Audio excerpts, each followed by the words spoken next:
Good morning friends, welcome back to my channel. ಇವತ್ತು ನಾನು ನಿಮಗೆ ಟೊಮೊಟೊ ಗೊಜ್ಜು ಯಾವ ರೀತಿ ಮಾಡೋದಂತ ತಿಳಿಸ್ಕೊಡ್ತೀನಿ. ಮೊದಲಿಗೆ ನಾವು ಸಣ್ಣ ಸಣ್ಣದಾಗಿ ಈರುಳ್ಳಿ, ಟೊಮ್ಯಾಟೊ, ಬೆಳ್ಳುಳ್ಳಿ ಇದನ್ನೆಲ್ಲ ಸಣ್ಣ ಸಣ್ಣದಾಗಿ ಹಚ್ಚಿಟ್ಕೋಬೇಕು. ಆಮೇಲೆ ನಂತರ ಒಂದು ಕಡಾಯಿಗೆ ಆಯಿಲ್ ಹಾಕಬೇಕು. ಒಂದು 5 ಚಮಚದಷ್ಟು ಆಯಿಲ್ ಹಾಕಬೇಕು. ಹಾಕಿ ಸ್ವಲ್ಪ ಚೆನ್ನಾಗಿ ಕಾದ ನಂತರ ಸ್ವಲ್ಪ ಸಾಸಿವೆ ಹಾಕಬೇಕು. ಆ ಸಾಸಿವೆ ಸ್ವಲ್ಪ ಚಿಟಪಟ ಅಂದಮೇಲೆ ಅದಕ್ಕೆ ಸ್ವಲ್ಪ ಕರಿಬೇವು, ಹಸಿಯಾದ ಕರಿಬೇವು ಹಾಕಬೇಕು. ಅದು ಚಿಟಪಟ ಅಂದಮೇಲೆ ಮತ್ತು ಸ್ವಲ್ಪ ಸ್ಪೂನಲ್ಲಿ ಮಾಡಬೇಕು, ಮಿಕ್ಸ್ ಮಾಡಬೇಕು.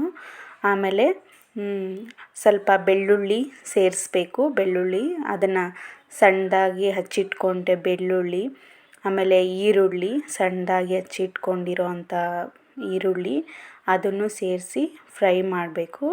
ಅದಕ್ಕೆ ನಾವು ನಂತರ ಸ್ವಲ್ಪ ಅರಿಶಿಣ, ಖಾರದ ಪುಡಿ, ಸ್ವಲ್ಪ ಉಪ್ಪು, ರುಚಿಗೆ ತಕ್ಕಷ್ಟು ಉಪ್ಪು, ಈ ಮೂರನ್ನೂ ಹಾಕಿ ಸ್ವಲ್ಪ ಮಿಕ್ಸ್ ಮಾಡಬೇಕು.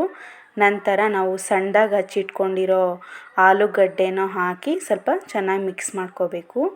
ಆಮೇಲೆ ಟೊಮ್ಯಾಟೋನ ಕೂಡ ಹಾಕಿ ಸಣ್ಣದಾಗಿ ಹಚ್ಚಿಟ್ಕೊಂಡಿರೋಂಥ ಟೊಮೊಟೊ ಕೂಡ ಹಾಕಿ ಮಿಕ್ಸ್ ಮಾಡ್ಕೋಬೇಕು. ಚೆನ್ನಾಗಿ ಮಿಕ್ಸ್ ಮಾಡ್ಕೊಂಡು ನಾವು ಇದನ್ನು ಚೆನ್ನಾಗಿ ಸಾಫ್ಟ್ ಆಗೋ ಥರ ಪ್ಲೇಟ್ ಇಟ್ಟು ಸಾಫ್ಟ್ ಆಗೋವರೆಗೂ ಮಾಡಬೇಕು.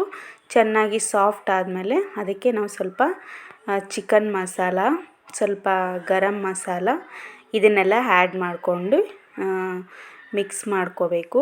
ಮಿಕ್ಸ್ ಮಾಡ್ಕೊಂಡು ರೆಡಿ ಟೊಮ್ಯಾಟೊ ಗೊಜ್ಜು. Thank you friends.